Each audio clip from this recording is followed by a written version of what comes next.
So, welcome to another Watch Pro original interview. I'm Rob Corder, and today we are speaking to the President and CEO of Timex Group Luxury Division, Paolo Marai, who has just revealed a deal with the fashion house Missoni to produce their watches. So we're going to hear a little bit more about that. Good afternoon, Mr. Marai. Good afternoon, everybody. Hi, Rob. Very nice meeting you. So tell me how Missoni fits into the wider portfolio of watches produced under license by Timex, and we'll talk specifically about the luxury division, I think, rather than Timex, the rest of the company. Yeah. Well, first of all, there are I would say several points that makes the brand fit in our portfolio. I will start from the fact that we have a strong expertise on fashion watches, and particularly on those brands that still want to develop their watches as a Swiss made, so with a higher quality level, which is our expertise. The second point is it's an Italian brand, and being based in Lugano, which is very close to Italy, it allows us to have very close contact directly with the Maison, so a better and easier understanding of the core DNA of the brand. The third point is the fact that Missoni has no overlap with the other two brands we carry, Versace and Salvatore Ferragamo, which are, I would say, very different from Missoni in terms of brand perception, in terms of consumer perception. So there's no overlap at all, which is very important to us as well. And last but not least, I think that what is the characteristic of Missoni, which is the way they use a mixed color, is something very specific, which will allow us to create product that will be absolutely different and, I would say, very visible for the end consumer. Mm-hmm. Not only the product, the displays, I mean, all the collateral product, everything that attracts and is eye-catching for the end consumer. Now, I know you'd like to speak about the DNA of the fashion brands that you work with. I find it hard enough to keep track of all the watch brands in the world, let alone all the fashion brands in the world. So perhaps you could elaborate a little bit on what Missoni stands for as a fashion brand and what that'll mean to the watches. What will the key selling points be? Well, first of all, Missoni is, I would say, quite an original brand. It was created in the early 50s by Ottavio Missoni, which, by the way, used also to be an Olympic athlete. So there is, I would say, quite an interesting story behind, which also we have, let's say, connected to our watches. So we are creating watches that pertain to the brand, but also that we connect directly to Ottavio Missoni. So we created a limited edition watch recollected to the fact that he used to be a runner for the Italian teams at the Olympics in London. So which is part of the story, because then from there he started making a product, knitwear for athletics, and then over there the company developed. So we started from the beginning of the story, and we'll be deploying the story through our products. The second point I was telling you, they are very specialized on knitwear. The way that they produce their knitted fabrics and the way that they mix the color is very specific. I think that no other brands have been capable over the years to use as many colors mixed together by having still a very nice effect. To mix colors is quite difficult. So if you mix 2 or 3 colors, it's one thing, but then when you mix 4, 5, 6, 10 different colors all together, it's very complicated to really pick up the correct nuance of it. We are using their original fabrics also to create the dials of our watches. So the dial is also made, some of the collection, not all, of course, with the original fabrics. Some other do represent they say the wave design of the fabrics, maybe on the straps or even on the side of the case by using an enamel to identify the color. So there is really a very strong connection between what is the DNA of the brand and our watches. And when you consider taking on a license for a brand like Missoni, are you looking at Missoni's customer base as a fashion house as your potential market, or are you looking at your watch universe and thinking you could map Missoni onto that? Well, no, normally it has to be a mix of it. Of course, a lot depends on let's say the strengthening of the brand and distribution of the brand. So, but I can tell you that in several countries, I would say all of the brands that we have taken over the years, including Versace, Missoni, and Ferragamo, we have been the ones who have created the awareness of the brand in those countries, or we have supported the awareness, because those brands are very well known over the world, but maybe they are not strong in particular markets. So sometimes we are supported by the awareness of the brand, but sometimes we support the awareness of the brand. There are regions where we have very well established and strong distribution, where if we stay in the parameter of what the local consumer wants to be, we could relatively easily bring a new brand, a new fashion brand. So it's really a mix between what is the strength of the brand and what is our strength in the watch business. And do the fashion houses that generally have their own retail, is that a key channel for you to be selling their watches? So Missoni stores around the world, or Ferragamo, or Versace stores? Well, I would say that generally it should be like that, but it's not always the case. And if you look at our success histories, we are much stronger in, let's say, in our own channel. So whether it is a watch multi-brand channel, e-commerce, or duty-free, rather than just in their own boutiques. There might be several reasons for that. First of all, the fact that people who are used to sell other product categories, such as clothes or bags or shoes, they struggle to sell watches, because they know that there are some technical definition in a watch that not everybody is ready to, let's say, to explain. So people are afraid. Second, when you look at the stuff in the shops, there is a high rotation. People are in the shops, then they go to another brand, then they move to the third one, the fourth one. So the need of, let's say, creating the culture, it's quite complicated, and you have to elaborate training session every 6 months, just to have some people who understand about watches, who could sell the watches, and which makes our job relatively complicated in the monobrand boutique. Still, we are selling the monobrand boutique because, of course, we are part of the brand, so we complete the brand. But it's not also the case that the type of consumer who buy a fashion watch, he wants to buy in the Maison. In the monobrand boutique, you have customers which are addicted to the brand and they want just to buy the brand. When we go in other channels, we have also aspirational consumer, people who might wear a specific brand, but they are not go and buy that brand, for example, in the monobrand boutique. In the monobrand boutique, at the end, if you enter, you feel like it is compulsory to buy something from that boutique. In the multi-brand shops, you have, let's say, more variety to choose between, and it is easier for you to make a purchase. So we see that, generally speaking, at least for the brands that we carry, we are more successful in our channels rather than in the monobrand boutique, even though it can be an important portion of the business, of course. And is there anything you can tell us about the first collections for Missoni? I've seen a few teaser images that are really, close up on the dial and very emblematic of Missoni's signatures. But can you tell us, for example, is it all going to be ladies' watches? Are we going to see mechanical as well as quartz watches? What can you tell me? Well, first of all, we have to acknowledge the fact that for most of the fashion brands, we are much more appealing to the women, let's say, type of consumer rather than men's consumer, even though there are brands, fashion brands that are also very successful with men. But in our experience, generally speaking, women are more, let's say, attracted by this. So, of course, the collection has a balance, which is, I would say, 65% for women, 35% for men. And for men, definitely, we will have, let's say, more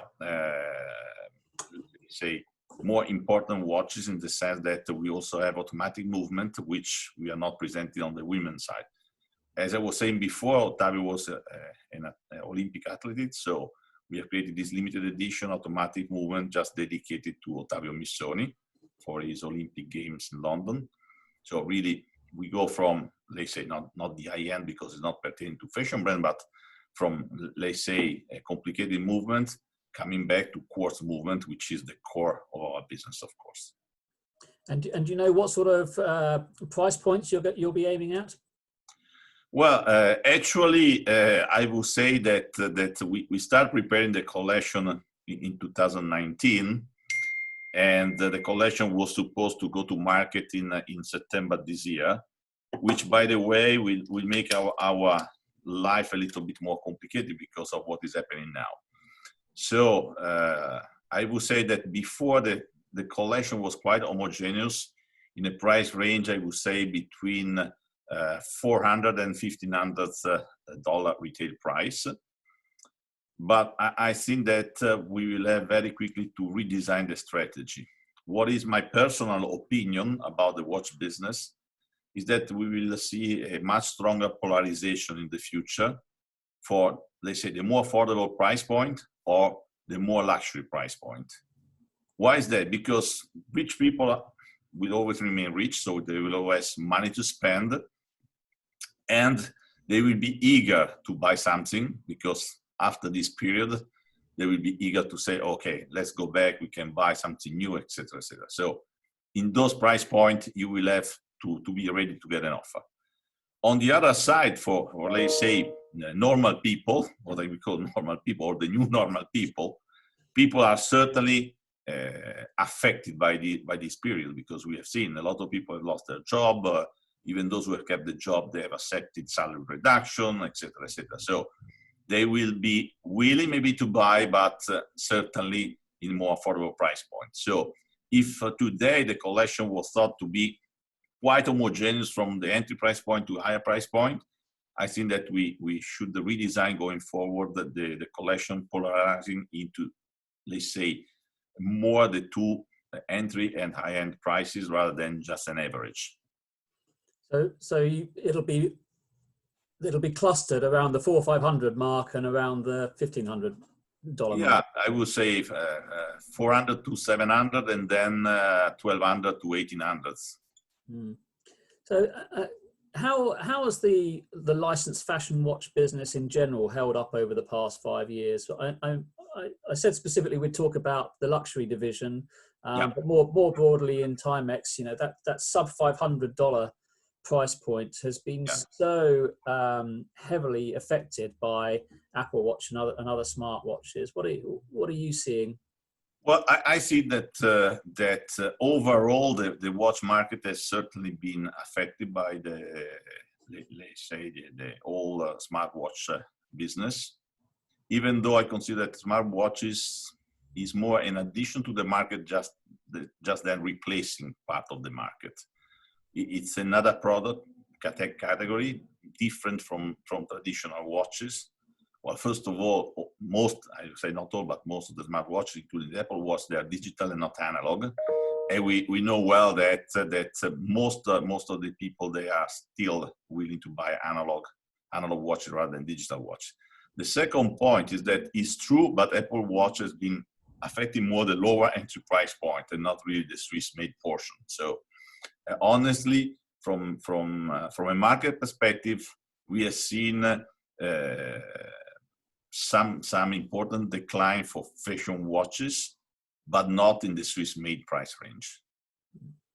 Yeah, I mean, it seems really, we talk about fashion watches because they're linked to fashion houses, but the fact of the matter is that wearing an Apple Watch has become fashionable for a much larger amount of the consumer audience that you would be targeting. And while I could certainly agree that people could go from an Apple Watch to a Swiss brand, core Swiss brand through and through, they could own a Rolex and an Apple Watch. Many top executives do. Is it a little bit more difficult to see an Apple Watch as a gateway to a Ferragamo or a Versace or a Missoni watch? Well, I think that people who are buying or using the Apple Watch they might also be a consumer for our brands, but it's a completely different type of use. So you have different type of consumer, but there's also different moments where you use a watch. I think that, as you mentioned, several top managers have adopted the Apple Watch.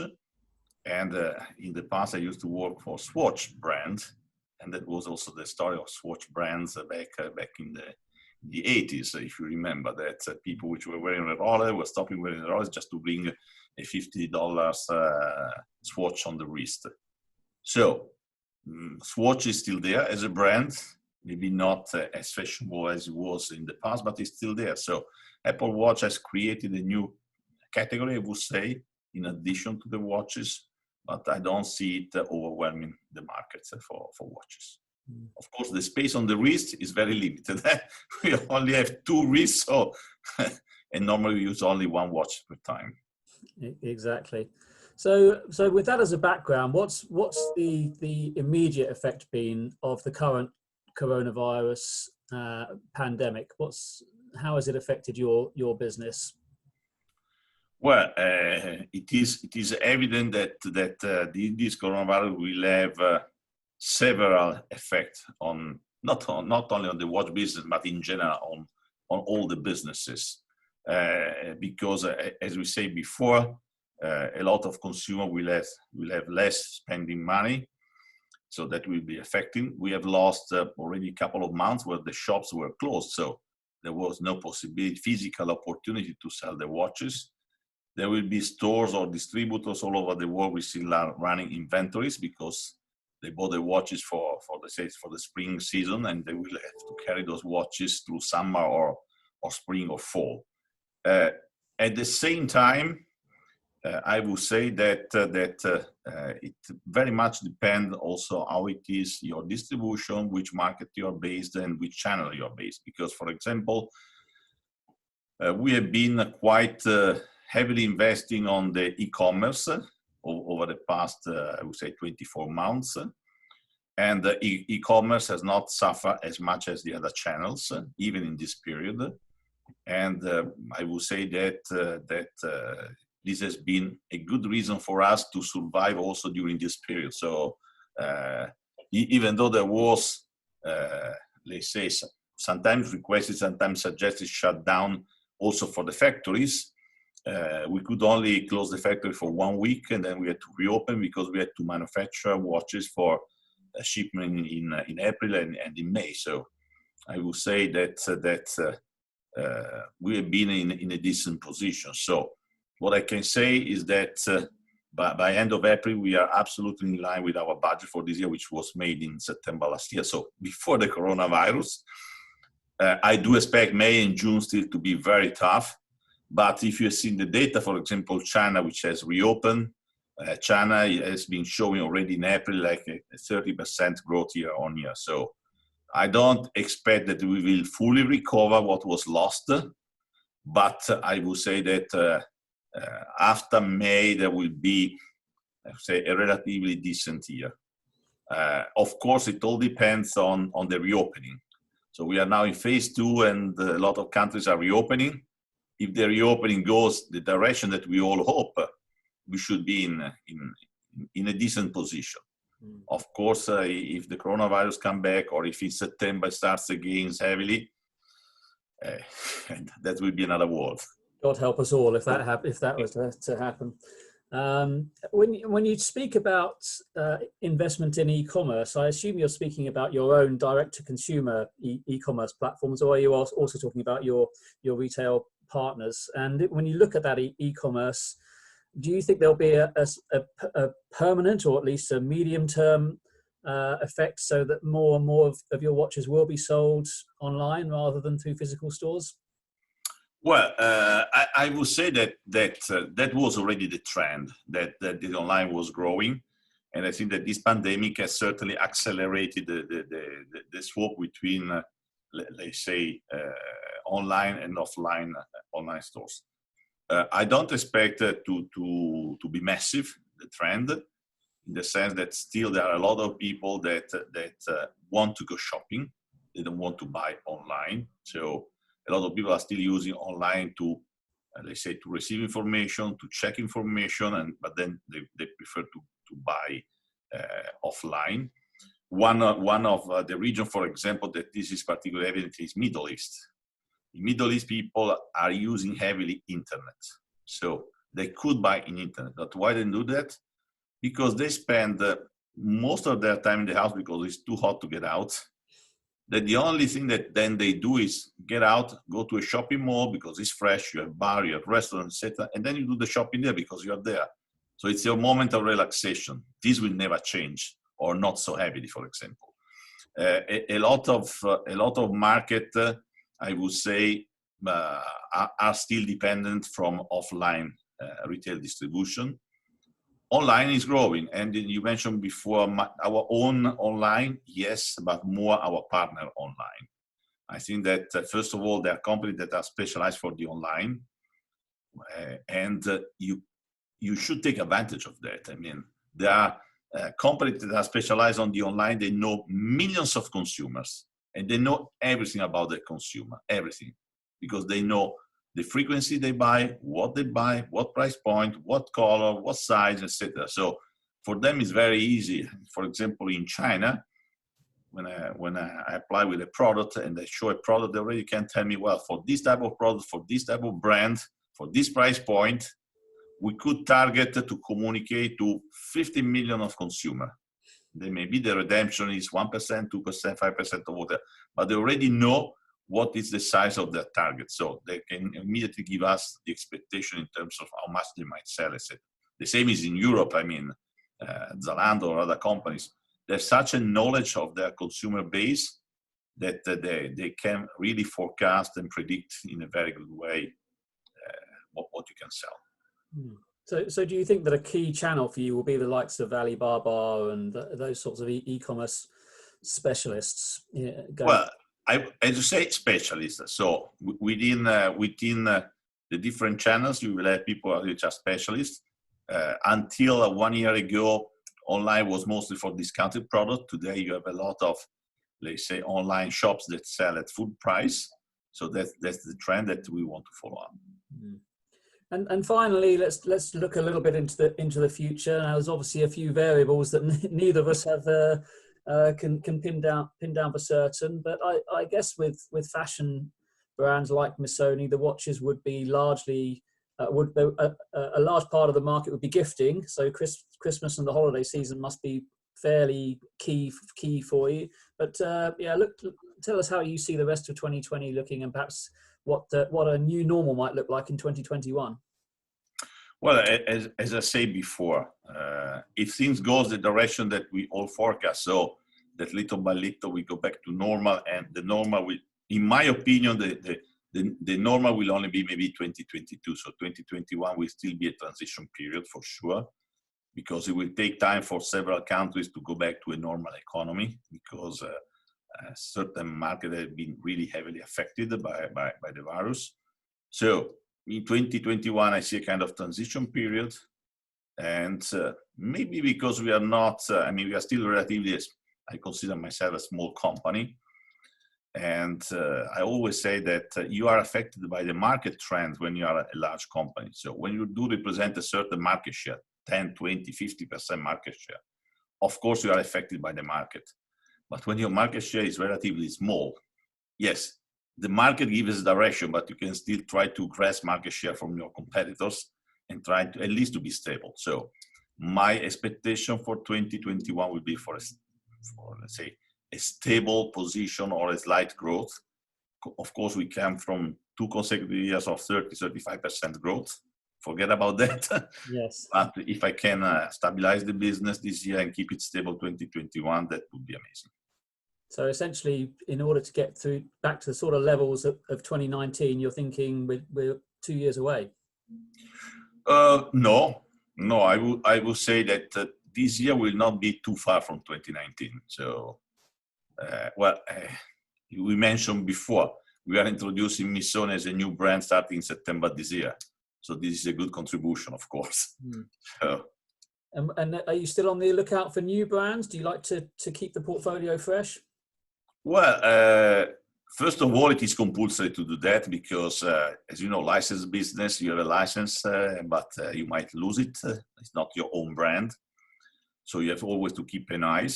Second, I think that the present world is much more difficult to predict. So a kind of test and learn is also necessary to be done. So in the past, you could decide to make one action, focus all the effort on one action. And if you were well planning and well executing, most likely was successful. Today, I think that it's more the time to test and learn. So test 2 or 3 different options, see the one which is working, and then invest on what is working. So I think that to look at additional business is important. Then whether this will be finalized with the license, it depends on too many variables. First of all, it has not to be an overlap with our brand portfolio. It has to be an addition. It must be a good brand. It must be a brand with a good trajectory, because if you pick up a brand that is in down trajectory, it will not help. A brand that wants to be a partner, not a brand that want just to grasp money from you. So it's not always easy. And a lot of brands have been, let's say, very undecided about the watch business. So there were brands that had a license for watches and they canceled the license. Yeah. They tried to do internally, they were not successful. They might come back, they might not come back. So when we launch a new license, you need a company that are stable, because as you know, when you launch a brand, you invest for, I would say, for the first 3 years, you don't make money, you just invest. So it has to be a long-term relationship. Okay, great. Well, I've got a really interesting insight into that licensed watch world, and yeah, I appreciate you finding the time at this difficult time, and I look forward to seeing you in person again soon. It will be my pleasure. All right, thank you, Mr. Marai. Thank you very much.